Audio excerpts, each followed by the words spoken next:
Hi, welcome back to Lonely Fans Podcast. This is our fourth episode. We've had 17 total downloads in the last was a couple weeks, five Couple downloads, weeks. couple weeks, five downloads for our last podcast. So shout out to those five people Shout out. who've done. We value each and every one of you. What are you? Who are you? Let us If we know. don't know, let us know. Our Twitter is the Lonely Fans at the Lonely Fans, and our Instagram is the same. So slide into those DMs, or Please tweet at do, or us. just tweet at us if you got any questions you want us to ask. Let us know. We also have a Discord server. We're gonna do a way better job at trying to talk to you five. Maybe there's more, maybe there's less. Maybe some of you accidentally downloaded this. Who knows? Uh, We value but every single accidental download. we valued that accidental download. Hopefully, you keep listening. Accidentally, of course. Accidentally, all accidentally. Well, without further ado, let's jump into the episode. I'm your host, Andy. And I'm Nettaly, and with us today we have. Hey guys, I'm Kimchiru, also known as Kim. I've been an EPAL for the last month. I've been playing, League of Legends, Valorant, and Osu.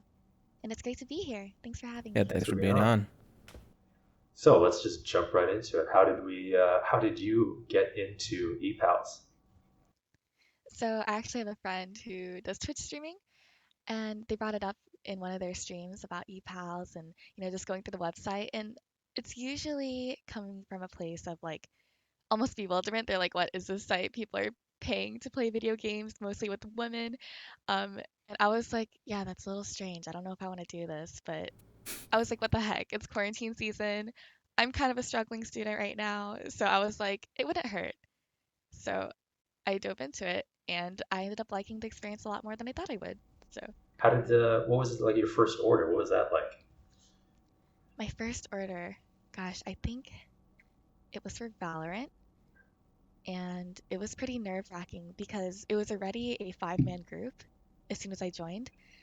And it wasn't just that, but there's like a ton of other people in the Discord call, and they're all talking already. And there wasn't really any effort to include me, even though I tried to jump in. So I was like, do I want to do this anymore? If this is what every order is going to be like, it feels a little isolating almost. Like, I don't know. It felt kind You're of just odd. there. You're just like a Yeah, I body. was like, what am I doing Yeah. here? And I was also not very skilled at the game at the time. So it was like I'm bottom fragging and I'm not really making quality conversation with my client. I was kind of miserable for my first order, but I was like, it can't all be like this. So I just kept going and I got a lot of really good clients after that. Nice. I don't want to knock on my first one though. He was great, just didn't click. Yeah. Do you have like a sort of persona that you put on when you get hired? Is this like your normal speaking voice and things like that? That you use this voice that you're using right now during orders. Yeah, it's usually this voice, but sometimes we like to mess around in the chat or in the party chat for Valorant with the team. And I'm like, do you guys want to hear my egirl voice? And I like turn it up, I'm like, any Yeah. girls here? Or something like that. We like to have fun with it, but yeah, usually I use this voice. How did you get into Valorant? That's pretty new, right? Yeah, so I had a lot of friends that play League of Legends, and they're actually telling me about Valorant, and they were telling me that it was a really exclusive beta drop. And actually, I thought I could get the key from my friend, not knowing that it connects with your account already. And then I was just like, you know what the heck? I was trying to be nice. Ended up getting the key. Found out that he couldn't get it, and I was like, all right, maybe I'll give it a shot, see if I like it, because it was a way for me to connect with my friends again during quarantine. So yeah, after that point, I just dove straight into that. So how did you get into video games to begin with? Like Valorant seems like a pretty like not beginner friendly game. Yeah. Yeah, have you been a lifetime gamer? Um, it all started with my Game Boy Advance. Um, Nice, yeah, with the nice, nice. Pokemon and all that. The original like blocky one, like Yeah. that's like the weird rhombus shape or whatever. I think mine was actually the red one that like opens up, like a little compact. That was the first one I had. Oh, the one the clamshell one that kind of flips up open. Yeah. Okay, nice. Yeah, the SP or whatever. Oh, it was the SP. I don't know my models. I feel so bad. No But worries. yeah, it started with that. But I think PC games started with Neopets. And then I was like somehow got into like the whole anime stuff. And then like League of Legends has a lot of like really great art and I felt really drawn to it and I started playing and then I really liked it took a year's worth of break. Gosh, not a year's worth. It was years and years and years while I studied, and then I got back into it, and then got into Valorant and Osu, and went on from there. So how are you liking Valorant so far? So like, have you played Overwatch or CS:GO before, or was this your first FPS? Yeah, first FPS. And it was so nerve-wracking when I first started. I was like, how do I know what to buy? And I kept running around everywhere. And I was like, why am I getting shot? How do they know I'm there? And I was like, oh, I gotta walk. Oh, shift button. Okay.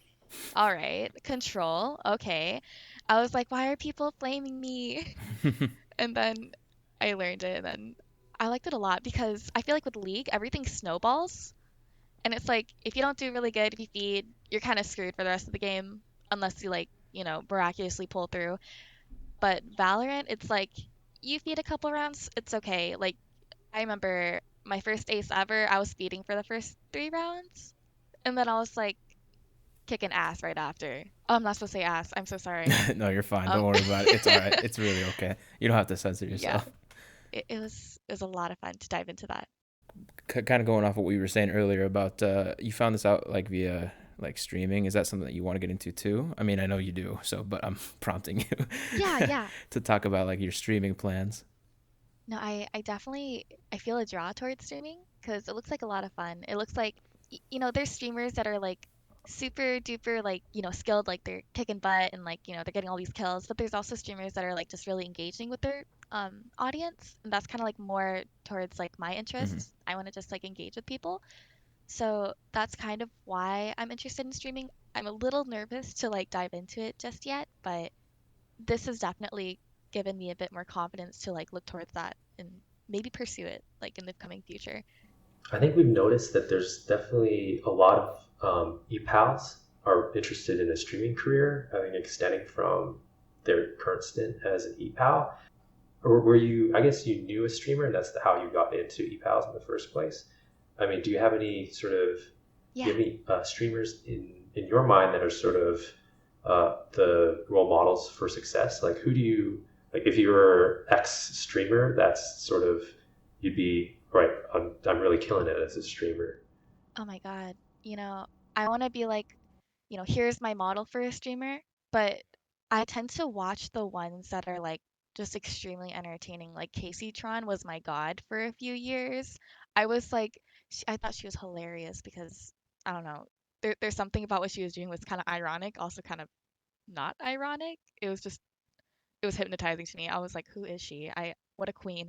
But I'd have to say, in terms of like how I'd want to approach it, maybe I feel like throwing out names right now, like I can't really think of any names in particular. I think I still have to do more research in terms of like if there's anyone in particular. Rather than modeling off of someone else, I kind of want to just do my thing, Do I'd your own say. thing, Yeah, Yeah. find your own lane, find your own find my voice. thing. Yeah. I think we were talking about it, Nettaly and I, offline and or off the podcast. I don't know what you call it, but Offline, yeah. just having a regular conversation, right? And We were just you doing did normal notice people that things, right? We are just being normal people normal people talking. not recording a podcast is that allowed?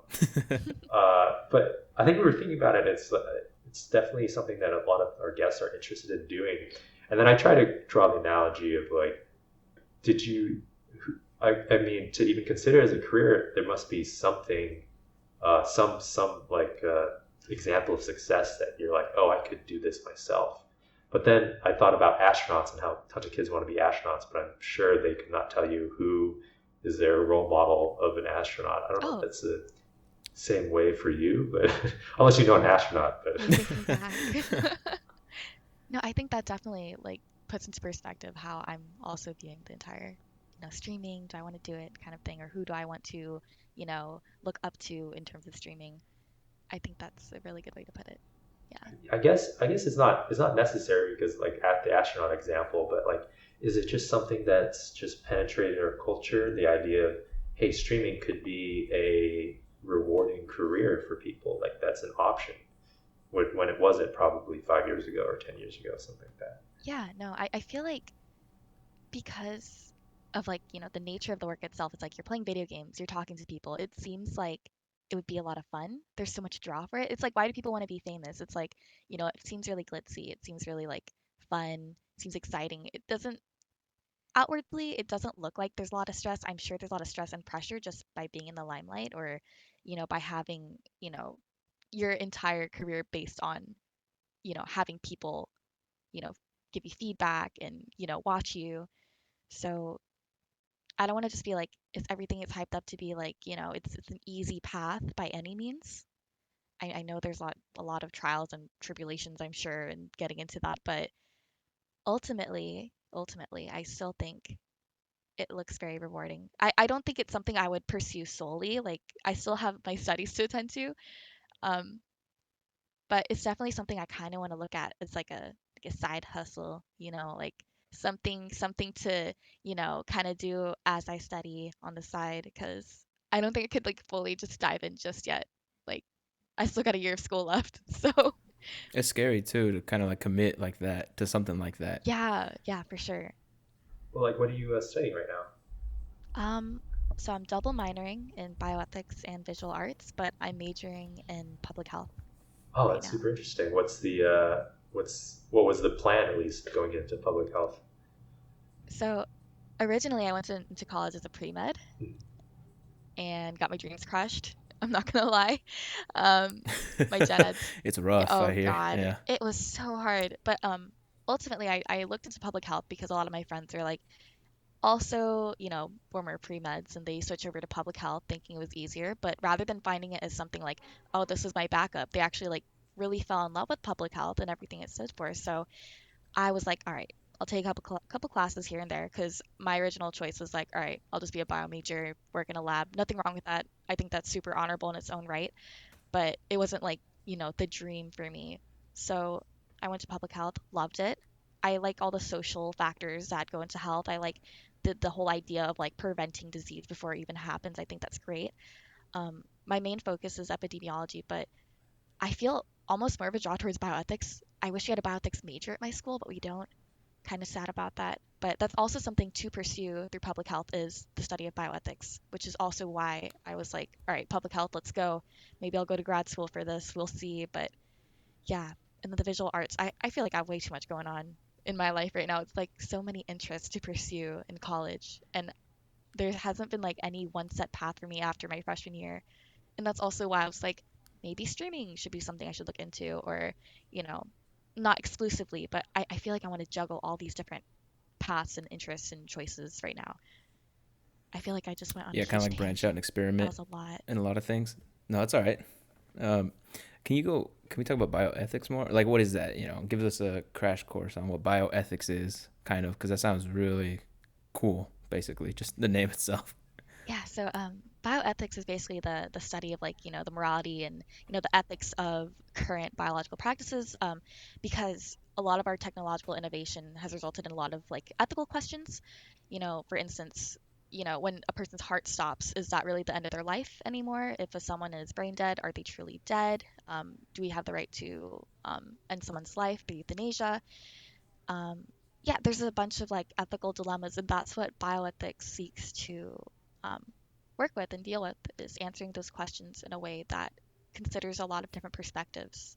There's no like right or wrong in bioethics. It's more so like how do we approach this in a way that's kind of like, especially in terms of laws and policies. It's like you want to address it in a way that's like what can achieve the greatest good, what's going to alienate the least amount of people. And how would you like? What would a day job be for a bioethic ethicist? Ethicist? Bioethicist? Is that I don't even know. Bioethicist. Bioepidemiology. um, well, there's also like segues into public policy and practice for bioethics, as I understand it. I'm still relatively new to bioethics as a study, like as a in terms of like career pathway. I can't completely tell you what all the career options are for that because the way I understand it is like it's mostly research based and a lot of like discussion based work. So I'm assuming a lot of conferences, a lot of talks, and a lot of writing, a lot of research. I hope you guys don't include that. I'm gonna sound really stupid. I'm just like you like No, bioethics, but it's you don't know what you want to do with it. Like, No, that's all right. I think that's like anybody who has a major like that, or in general when you start out, or you don't really know what you're. I mean, I was an electrical engineer major in college, and I still don't know what I wanted to do with it, and I'm already working. So oh. It all worked out then. I just want to ask you biological ethical dilemmas, but I can't probably name any off the top of my head. Oh, Like, is that even something that you do? Like, is it moral to CRISPR, CRISPR. other bio? Like gene modifications and stuff. That stuff's so cool though. Oh, yeah. Yeah. No, the issue of like, for example, when people are trying to like, Edit out diseases and things like that. yeah, Or yeah, like bad stuff in the genes. like eugenics and things like that. That's Can I make my kid a super kid, aka like Gattaca, but then what happens to me? Am I obsolete? Yeah, exactly. No, that's definitely within the realm of bioethics. It's like messing with humanity. Do you dive into like philosophy at all, like ethics, like philosophy at all? Read Kant or something like that? Oh, yeah. Well, I feel like ethics and philosophy probably do have a lot, Now, this past semester, I had to take a intro to moral philosophy course, and we had to read Kant and Kant, Kant. Kant. Yeah, Yeah. Are you more of a Captain America or an Iron Man? That's the way I boil down ethics. Oh. Are you like a pragmatist or I think there's what, three different main schools of thought for ethics, right? There's like ends justify the means, and then there's like what, character based ethics, and then there's one more. I like. Totally forgot.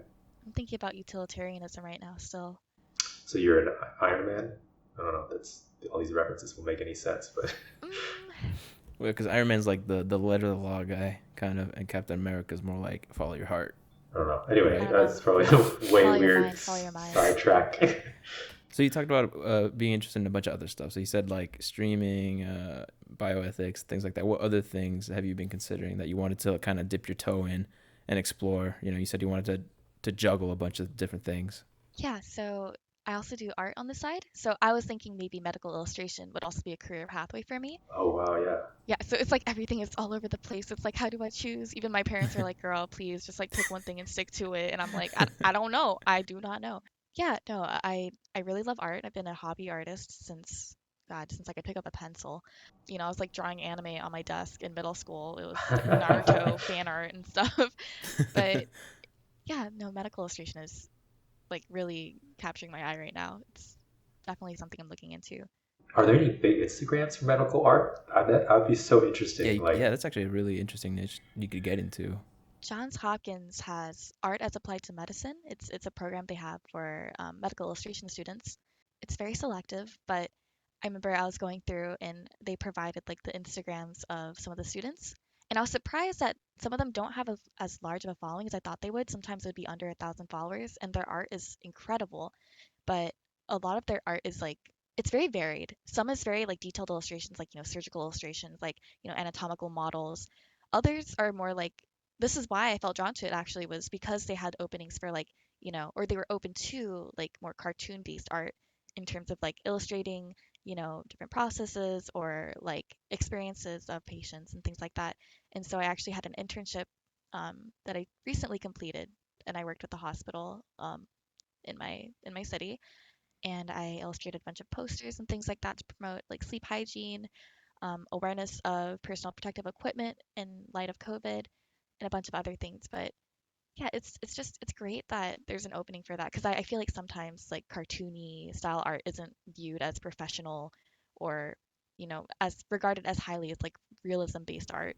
When I think of like medical illustrations, I think of just like hardcore, super detailed Leonardo, or like some old Italian dude drawing like a really detailed heart into some parchment paper. Just like that's what is in my head. But is that not the truth, or? I imagine like the stuff in textbooks, like the diagrams that you see and stuff like that of like the human body, like the nervous system. Yeah, and what you guys see, that's definitely part of it as well. Like a lot of artists, they do a lot of like really detailed illustrations as well. And it's really great. You can actually go through their portfolios that they have online. But yeah, it's great. You shout any of them out? You have one of your Oh own. my gosh. I actually want to like look them up now and see if I could show, but Yeah, go ahead. Yeah, if you want to. I mean, we While you're move at our doing own that, pace. have you seen Medizi at all Medici? on like Reddit? Oh, maybe not. It's like I guess not safe for work subreddit, but it's just all Oh, just medical accidents and stuff. oh And no. so so it's like I'm med dizzy, so the dizzy part is the. But anyway, I That's a don't little know. That's weird. terrifying.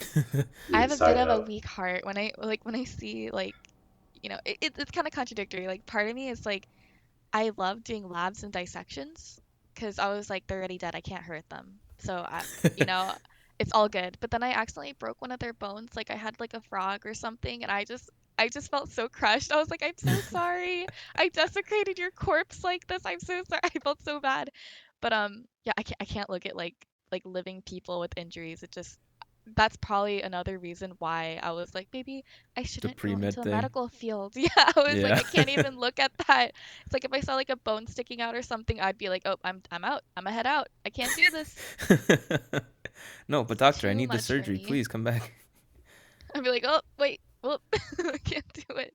I guess the other image in my mind is like what like medical illustrations in the form of anime. That'd be so interesting, like because it's Yeah, so different from like textbooks or I think that could well, work because like this, to see it like in a realistic sense is kind of like maybe not boring in a sense, but if you draw it in like a cartoon style, I think it's so different that it kind of makes people pay more attention to it. At least I would, because I'd see it like, oh, this looks, it's not just it's not my body, so I'm not gonna get freaked out about it, because it's not like in a human illustration, if that makes sense. yeah, no, for sure. Like, I feel like the appeal of like or cartoon-based art, it can feel a little more personable because you can like exaggerate like facial features. You can like really draw out like the most out of like the emotion of the character, or you can really exaggerate the scenery.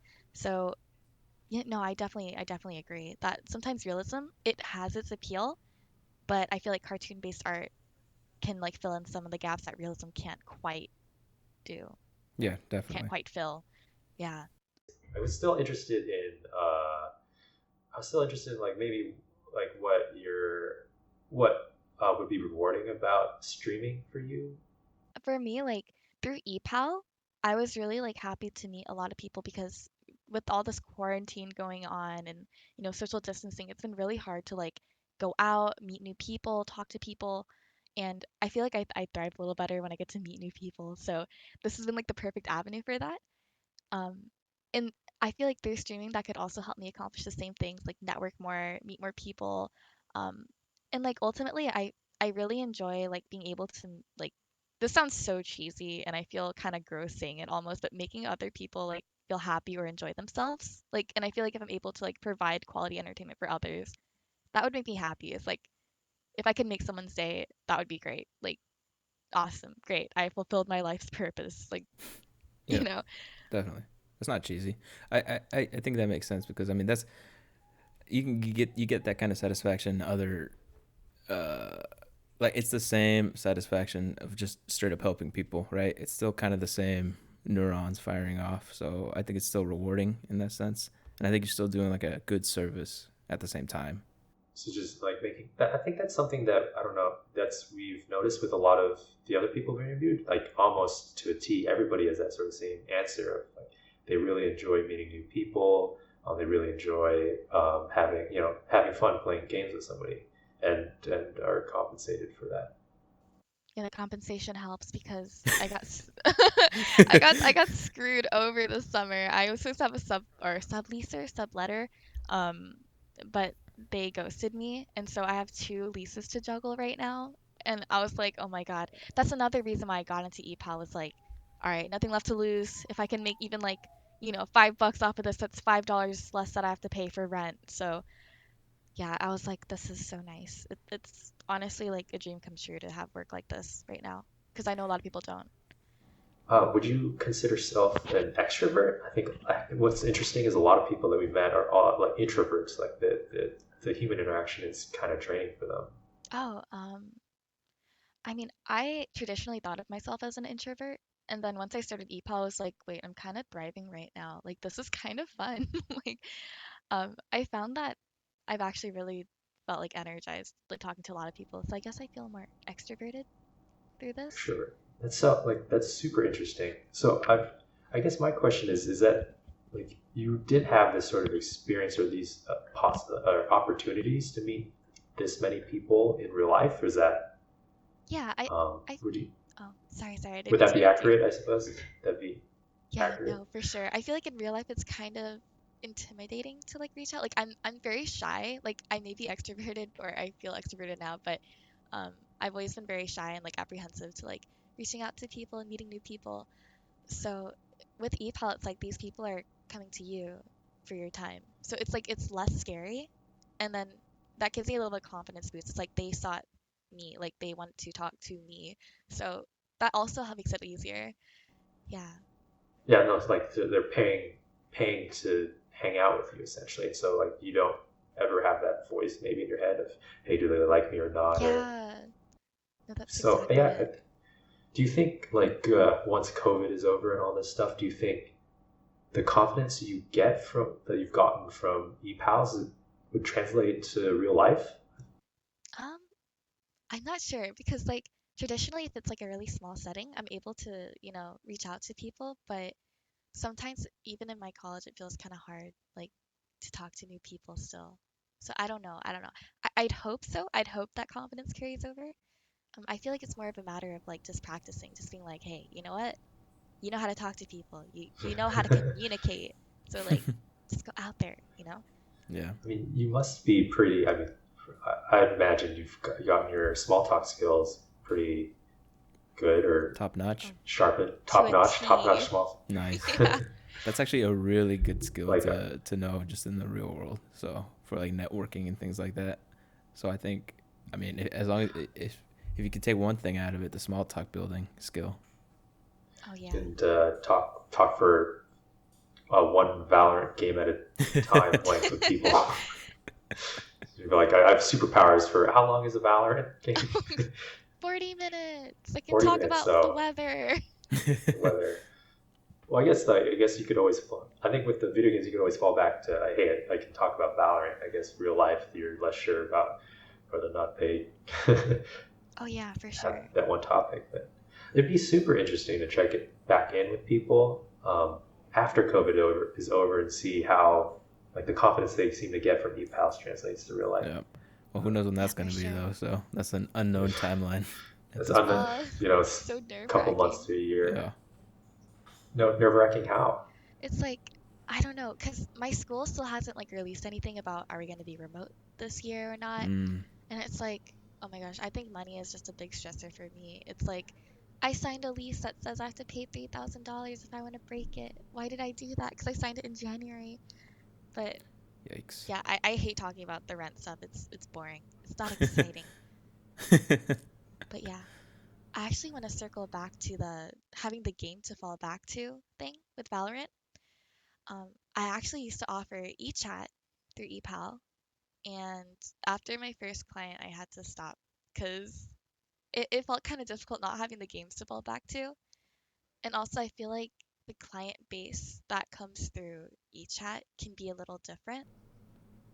So, Oh, elaborate. in Yeah. video games, I mean, don't get me wrong, you have a lot of like really sweet people that genuinely want to talk, but I feel like it's an easier avenue for like, uh, people that may not have like your best interest in mind and, holding like like a comfortable conversation with you. Like they can just be like e-chat, like let's just e-chat.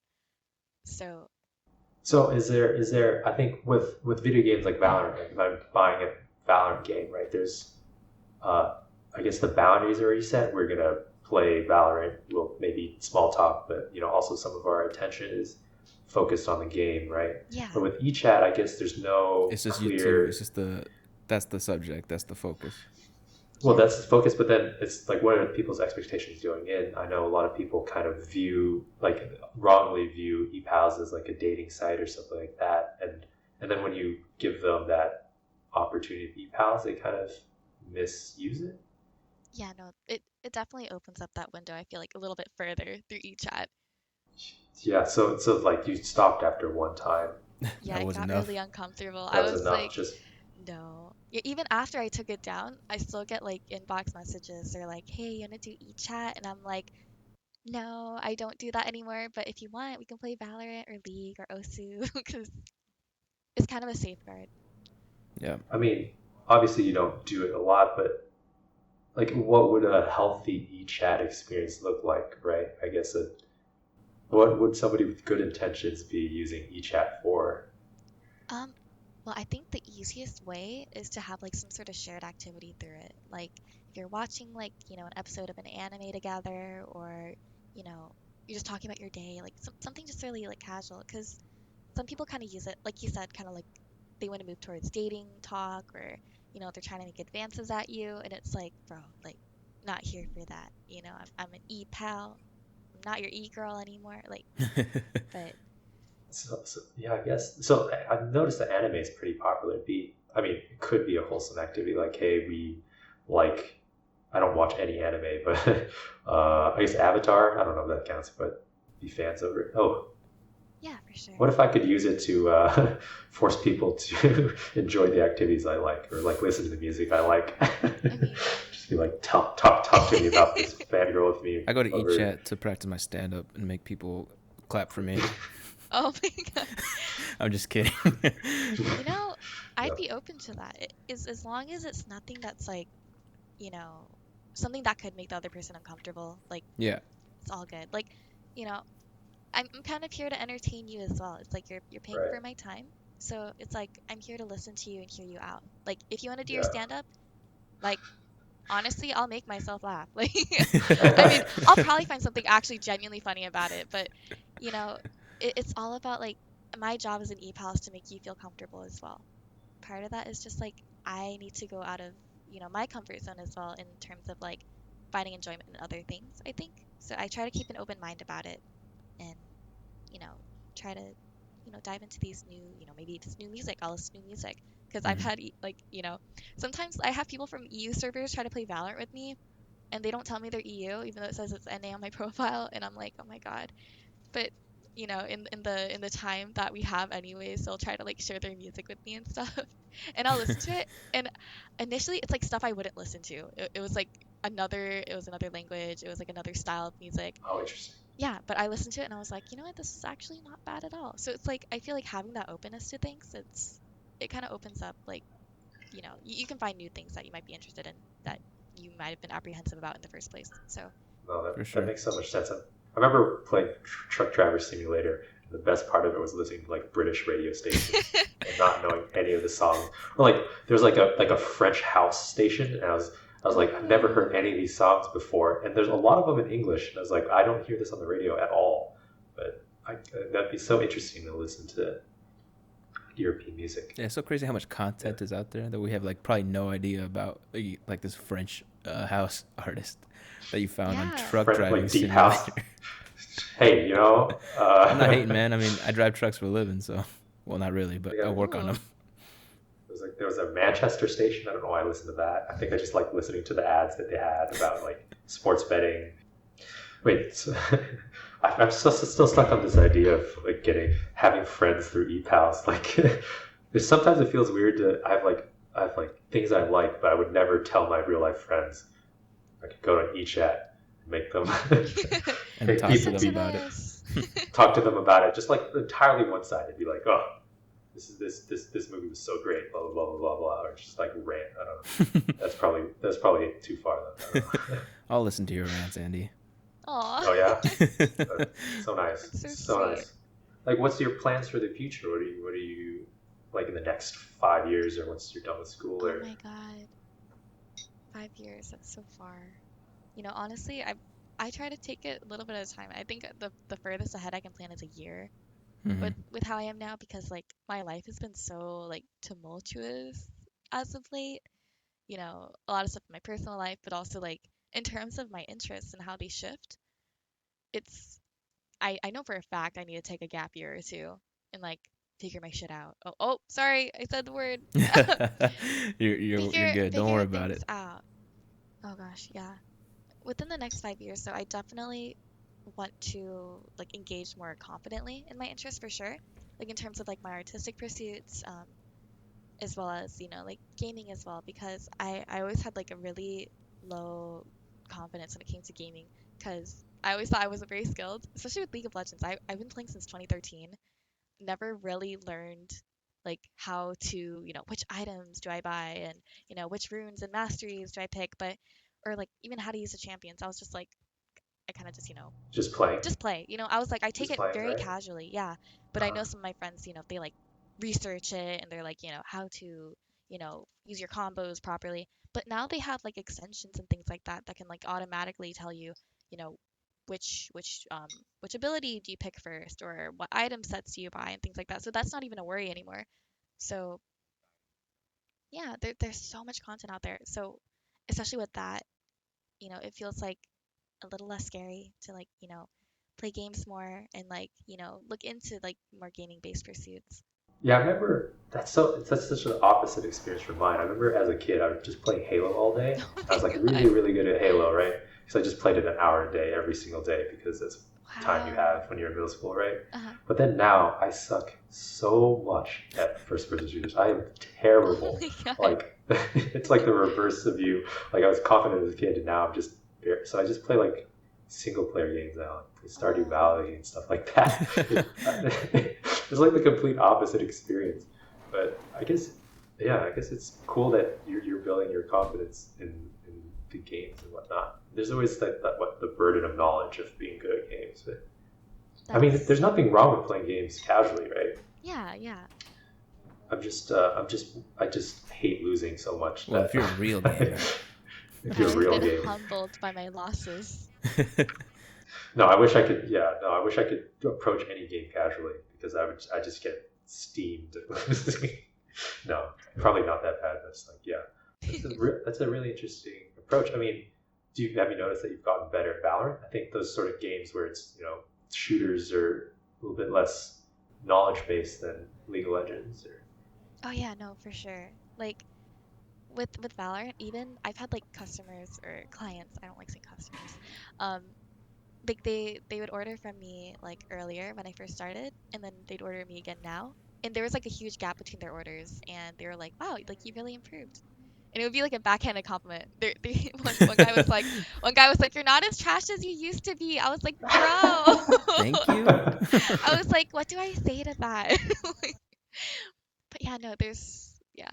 sorry, no, is that something that you've noticed? I don't know if like some of the people we've talked to, they've gotten a ton of repeat customers, but is that do you is that like experience that you've had, like somebody who's found you super cool and just kept ordering and pretty regularly, anything like that? Yeah, I've been lucky enough to have like several repeat clients, which is like it's really great for me because you don't have to start from like ground zero every time. So you a little more comfortable with them and you know what to talk about, or Uh-huh. No, it's just really great. It's like, have you been since you last talked? You build that like repertoire with them, and it's really nice. like have you built any sort of friendships on the site or anything like that? Yeah, yeah. I built a few friendships, which is really nice. I thought it would all be like really transactional feeling sometimes. Like Right. even my friends are like, get your bag and go, girl. Like, and I was like, I don't know. That just feels a little like harsh and dehumanizing, and I don't want to view like the work I do in that way. Right. So yeah, it's always been really great when, I have people that I can talk to and it's comfortable and, I get to talk to them. It's usually the repeats that feel really friendly. And I'm really grateful for those connections that I have. Yeah, I guess it kind of leads into maybe my wider like social question of like, are you aware?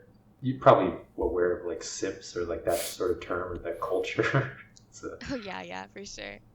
right. Probably. I don't think you would probably describe your regulars as No. simps, but this. I mean, do you have any opinions on that sort of behavior? I know a lot of people view it super like negatively or it's a derogatory term. Yeah. So it seems like every time like a guy is like I don't want to be like every time because some men they kind of play it up like how they're treating women. They're like really going out of their way to be nice to them, but um I don't think just because a guy is nice to a girl that makes him a simp. And either way, like, what's wrong with being a simp? Like, if he's nice to a girl, so what? Like, I don't know. I know a lot of people see it as like, he's trying to get with her, but at the same time, I'm like, you know, I don't necessarily see it that way. Maybe they just like to respect women. I don't know. Respect women. Respect women. Yeah, I guess at least it makes some of the dialogue on the internet a little bit more nice, I suppose. At least they're not spouting horrible things, I suppose. Like it's yeah. a little bit of kindness on the internet. I guess that's for me. I've been thinking about it because we've been talking a lot of e-pals and e-girls in general, and then sort of the corresponding person to the e-girls, I guess men or simps or something. They could be. I'm sure there can be female simps. I don't know if simp is a gendered term or not, but like, what do you think of simps? Like so far in your experience, Nettaly? Me? Like, yeah, do you have any opinions formed on this? Yeah, I mean, mean, you I should, think right? Because we're right. I think the value of the word has greatly declined because people just throw it out there for anything, like Kim said, right? Like anybody says anything that could be considered any kind of support for a woman, somebody's gonna call them a simp, right? A simp. Yeah, exactly. So I feel like the word is very devalued at this point. I mean, Right, the word is devalued, but there's still people out there that genuinely fill the role, right? Mm-hmm. Right? Oh yeah, for sure. I mean, right, but I don't think there's anything like inherently wrong with that, right? With being one. Maybe, I mean, if you're doing it like in a, I guess, genuine, wholesome way, I guess. Obviously, you're not being like inappropriate and stuff like that. But if you're just like just genuinely supporting, right, and yeah, I don't know. You don't know. I mean, I do. I mean, that was my.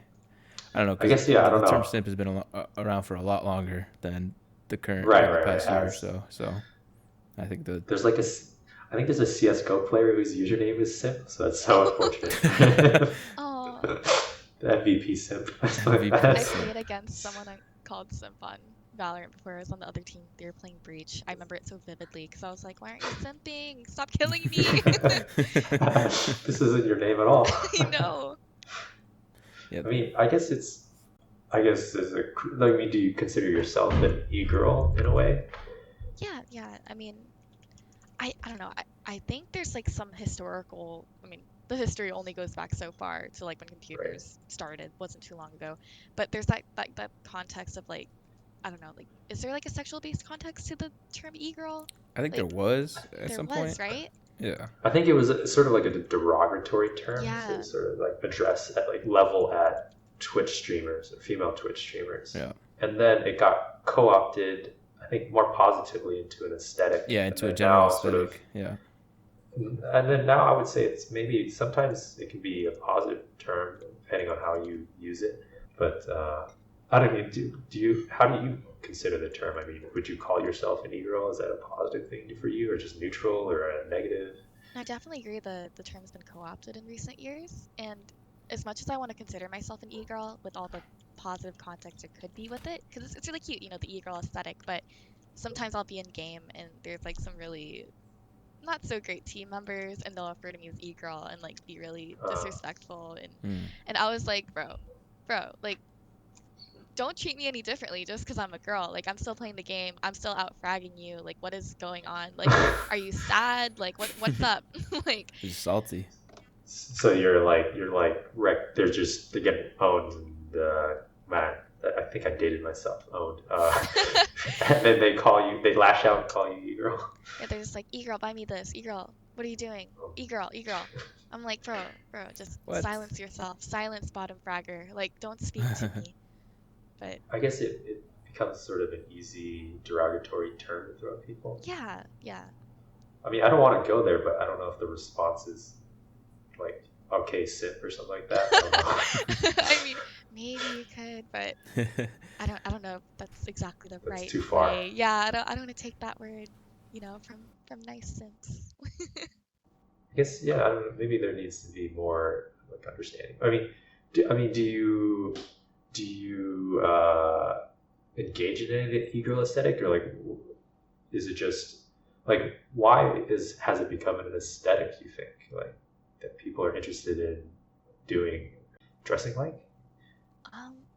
I'm actually kind of fascinated by it as well because like the fashion style, the hair, the makeup, it's very like flashy and extravagant. It's like stuff that you wouldn't really see every day.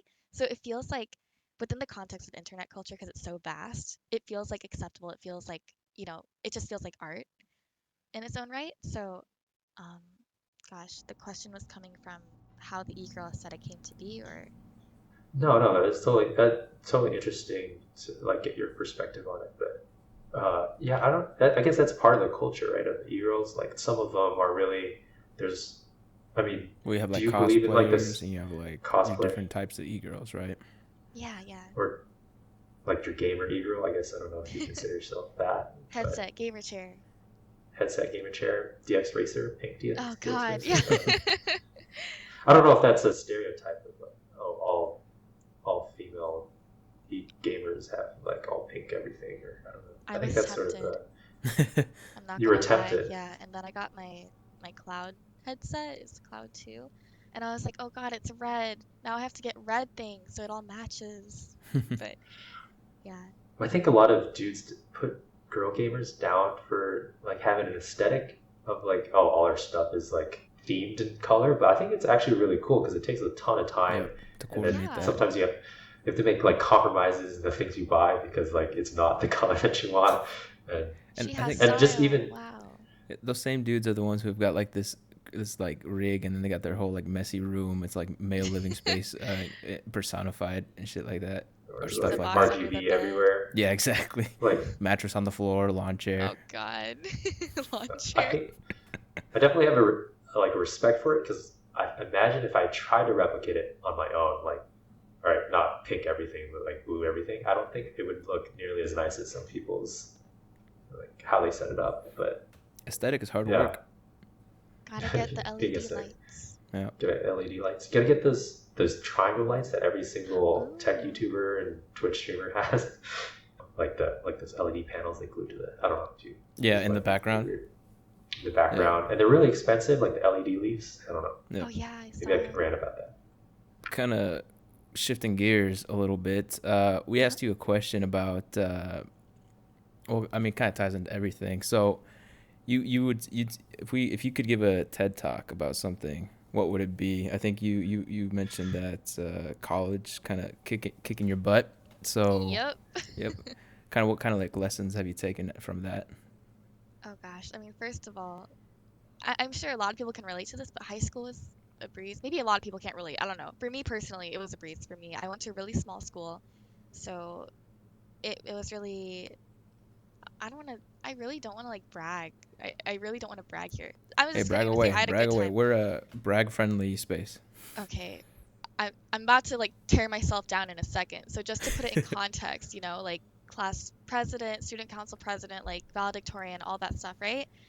I go to college and everyone's the same as me, basically. Everyone's valedictorian, salutatorian, 4.0 GPA, all that good stuff. So when you go to school like that, it's like, the big pond, small fish, or versus a small pond, big fish kind of Mm-hmm. analogy. I was the tiniest of fishes. I was so small, and it was really hard for me because I kept thinking, my mentality is work harder. If I just work harder than everyone else, I'll be Yep. okay. Um, because working smarter, of course, that's good. But my whole mentality, I come from like a family where we we had to go through a lot of shit to get. Oh, I'm so sorry. I said the word again. Oh my God. So You're all But good.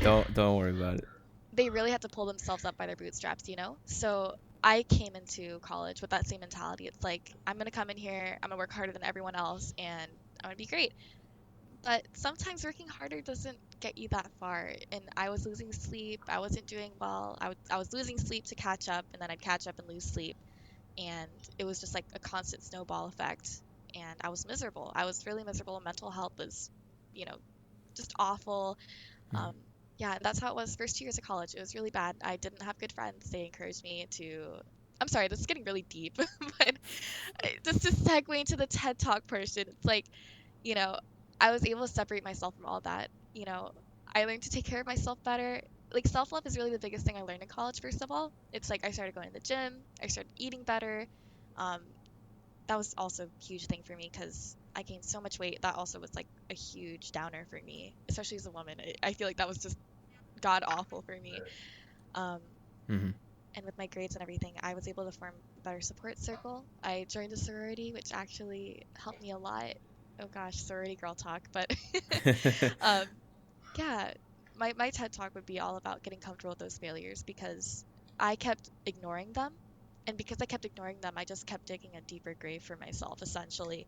Um, Once I started like looking at them seriously and like confronting those issues properly and not being scared of those failures because I was so used to success, that was the process that kickstarted the process of me feeling better, doing better, and just all around being a better me. So yeah, yeah, that got really dark. No, it's real. It's real. I'm like super interested, but like, what made you realize you was like the big takeaway? Just take care of yourself better, Yeah. like with failing, dealing with it. Like, what is there any particular example or moment that made you Kind realize of that? kick-started that Oh whole gosh. mentality shift. If I had to pinpoint a moment in college that made me realize I need to do better for myself, I think it was like the moment I started looking at my friends group. Like I looked at certain people that I was hanging out with, and like we're gosh, I don't think it's right to go into specifics, but Oh no. Just but share whatever you're comfortable. yeah, it was just after looking at that, I was like, why have I been with these people for so long? I don't want to say they're bad people, but they're just severely incompatible with me, and they were kind of barriers to me like succeeding.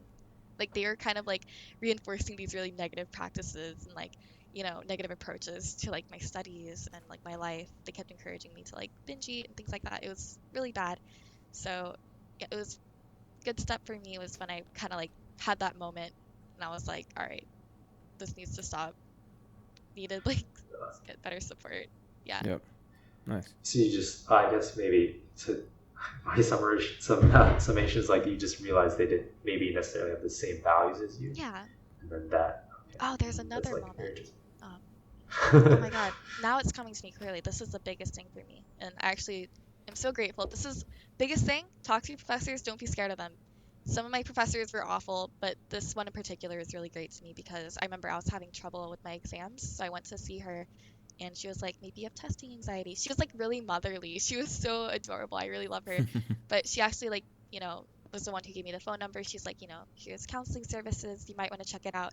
It wasn't like, you're my student, here, take this number.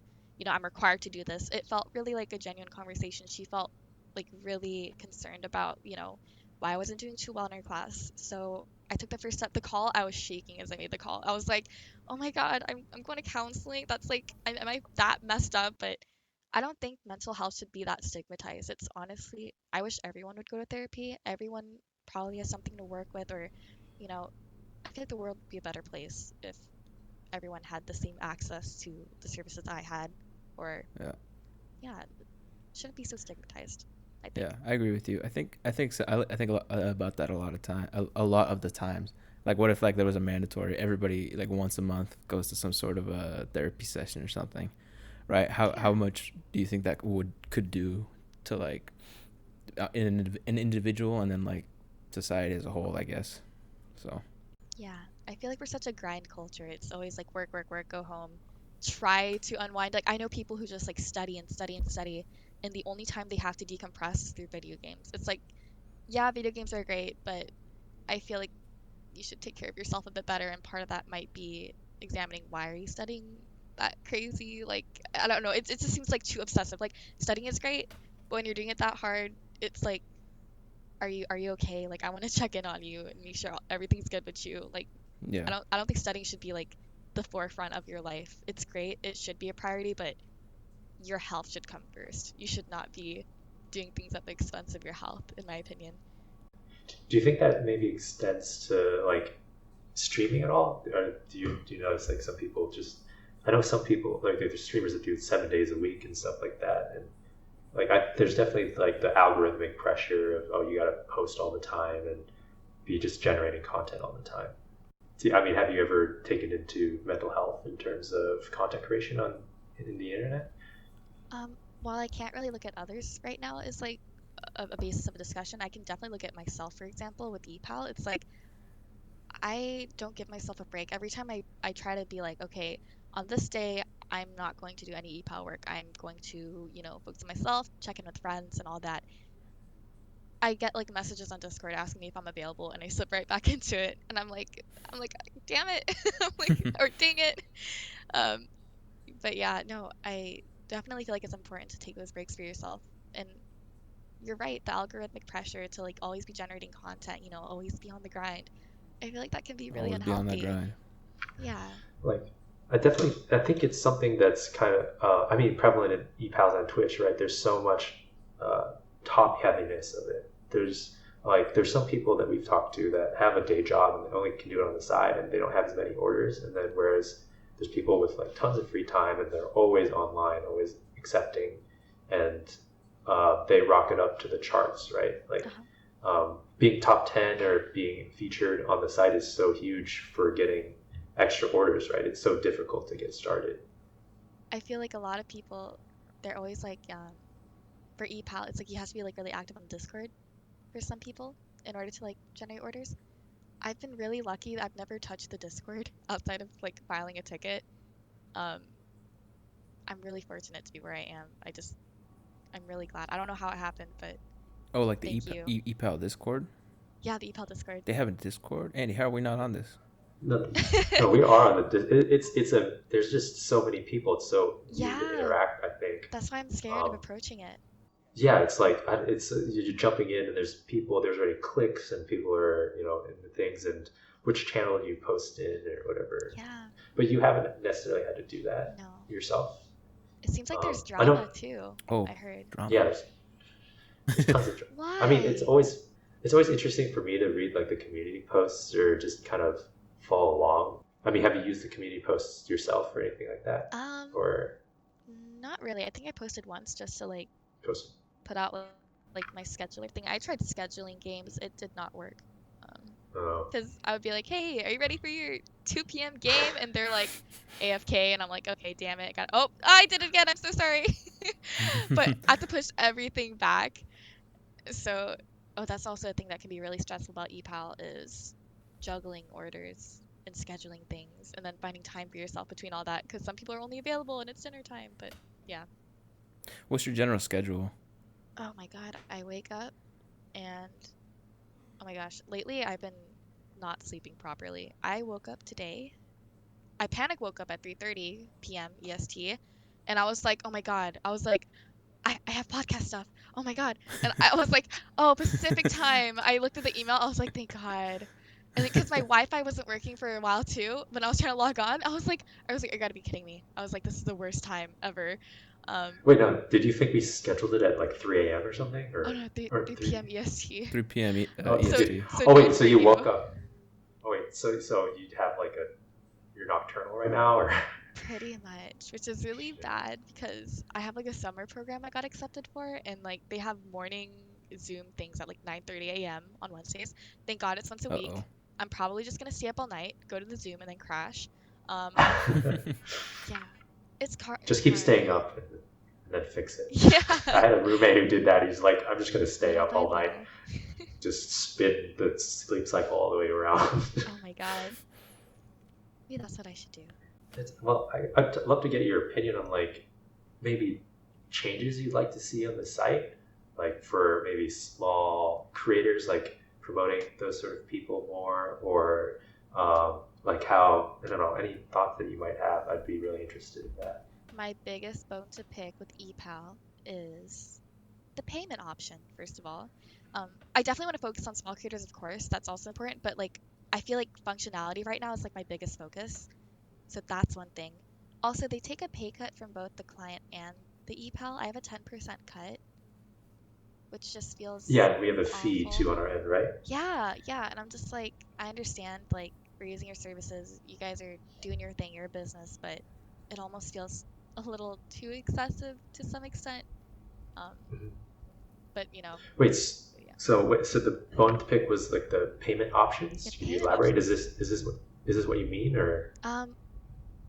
Because like they only do the PayPal thing, and I know a lot of people can't access PayPal, so it makes it. So if like there was like Venmo or Cash App or some other payment platform, just so that people have access to it more. Yeah, absolutely. Yeah, I think that would be so great.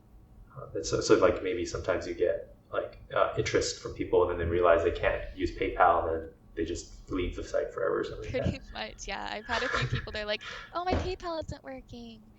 They're like, "Do you accept vouchers for this and that?" I was like, I don't trust vouchers, bro. Like, what kind of voucher? Wait, yeah. Yeah, that sounds sketch. I know. I was what kind of vouchers? I know. There's like Riot Point vouchers. I was like, is that even a thing, bro? I don't trust you. Like, can I mail you a Lowe's gift card? A Lowe's gift card? God. Yeah, can I send you a bucket of Chuck E. Cheese tokens? Oh, I will gladly accept. They're going bankrupt though. I'm Oh sad. yeah, I want to go to one, Yeah. like one time in my man. life. You never been to one? No, because I grew up in Korea, so it's like I feel like Oh, that's okay. part of the American experience is when you're young, you go to Chuck E. Cheese. Yeah, Oh, that's was true. it? I feel like I it think is. so. It was a big deal, right? You always saw the Chuck E. Cheese commercials, and then you wanted to go eat the pizza and then play the Yeah. games. It's a staple of American society, My civilization. friend, my friends would have lit Chuck E. Cheese birthday parties, right? But then my parents were on the cheaper side, so we'd go and just not get the same package, and I would just be so disappointed. Oh.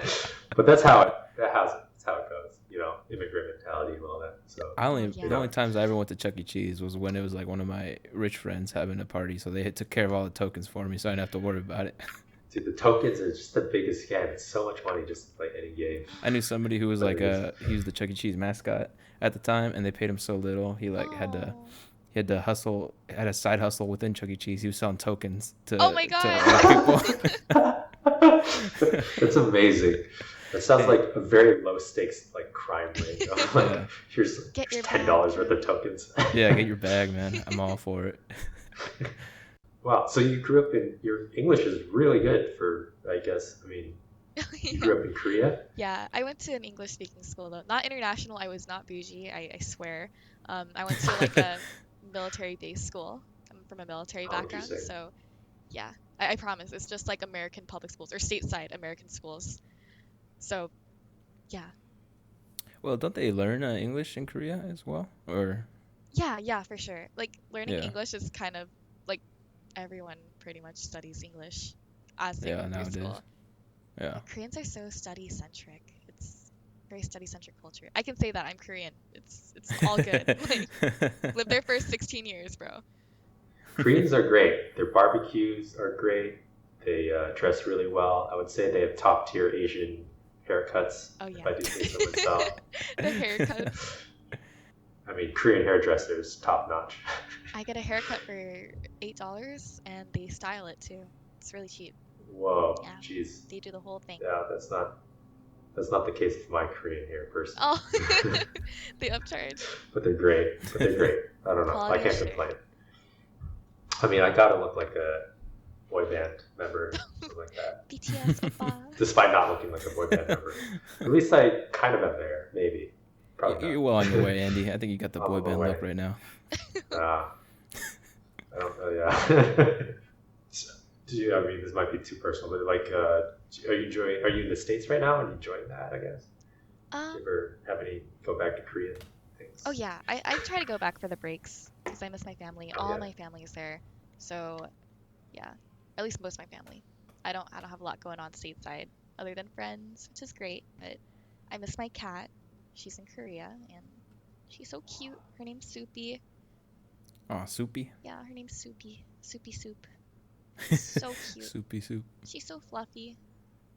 We'll require pictures or something after. Oh yeah, by all means. Cat tax. I have her model Cat shots tax. ready. Perfect. We'll have her on the show. She'd be so cute.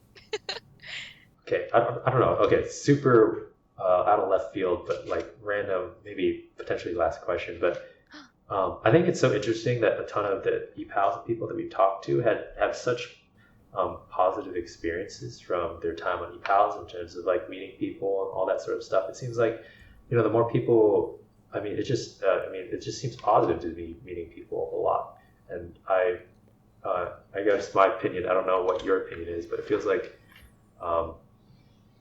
a lot of people are really lonely. Like they don't meet those people. I remember I read some statistic of like the average person meets 2 new people a day, and I was just thinking for myself that wasn't like That's not the remotely true case. for Yeah. me. Aw. That's not remotely true for me. Yeah, same Um, here.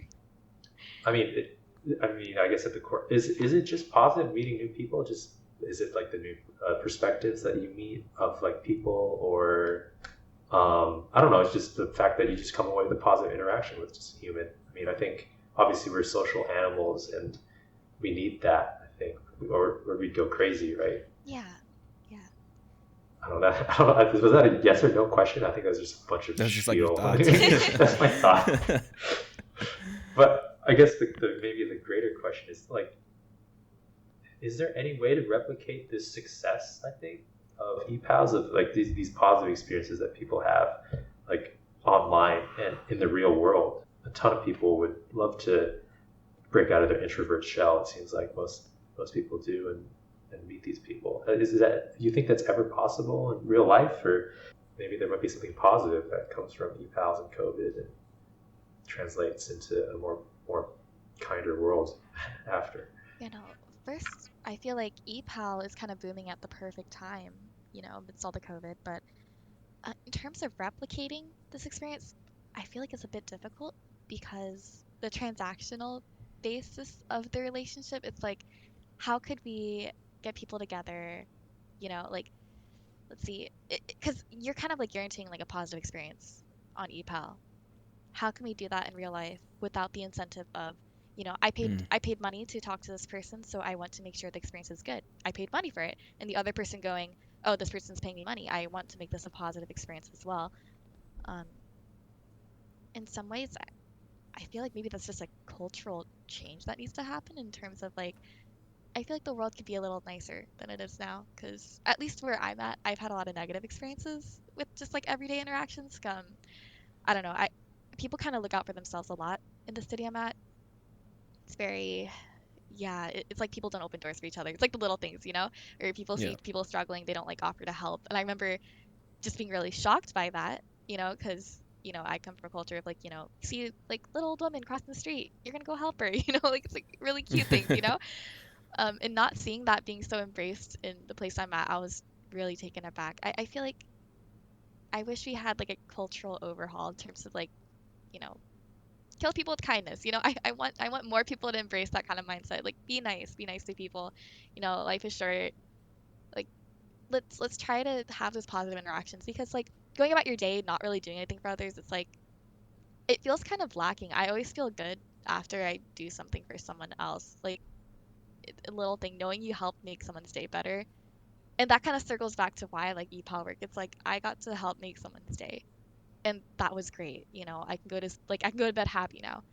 But Yeah. yeah, having I guess that's, yeah. So oh no no no. go I think that was pretty much the end of my train of thought. I was gonna circle around and around.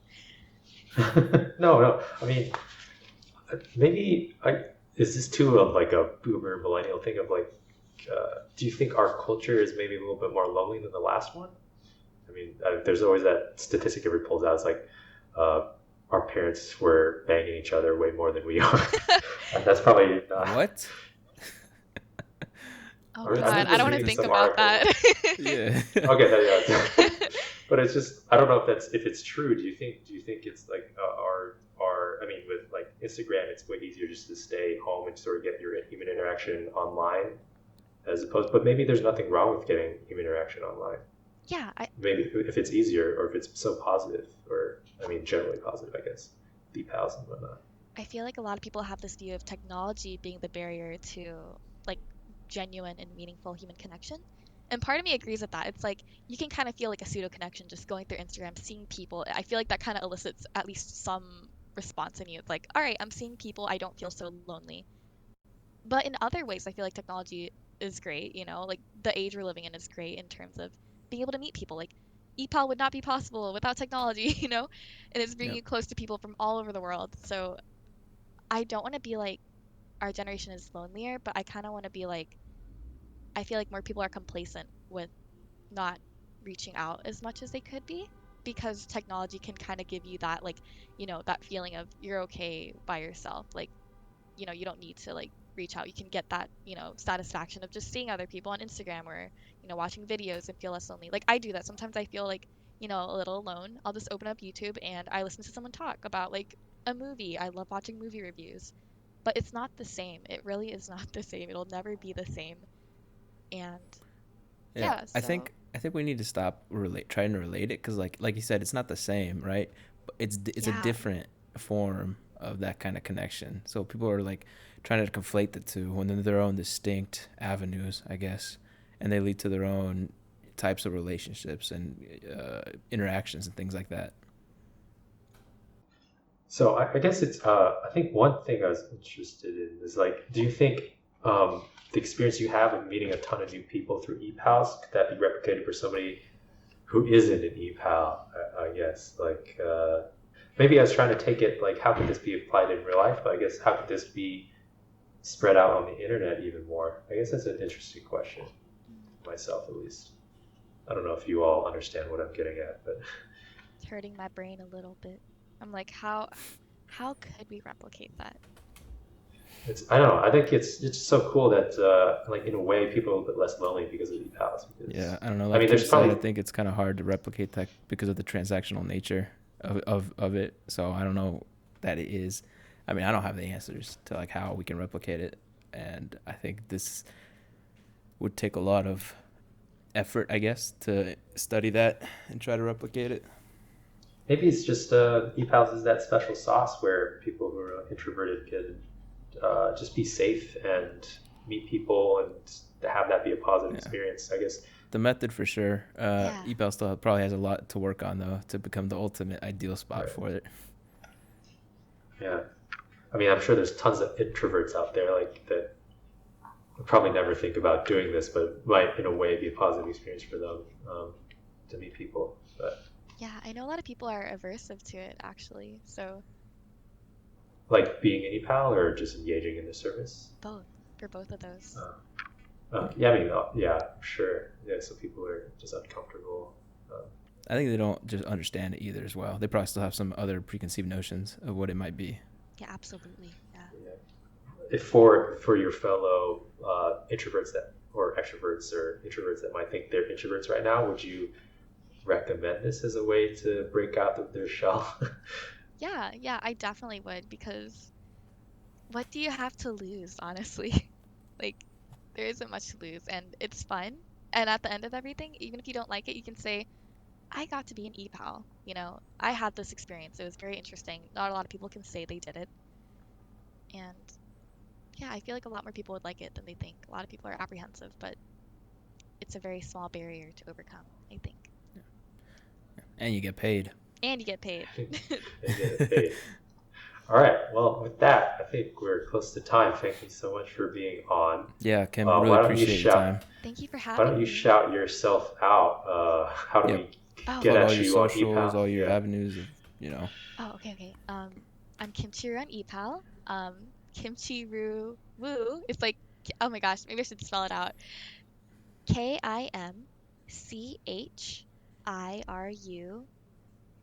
KIMCHIRUWU on Instagram. It's like ooh woo at the end because it's cute. Because someone already took my name. I'm a little sad. No. I'm probably gonna start streaming. I already have the name taken, Kimchiru on Twitch. Probably gonna start streaming within the month, but we will see about that. I hope people will stay tuned for those. And yeah, We'll be on the lookout.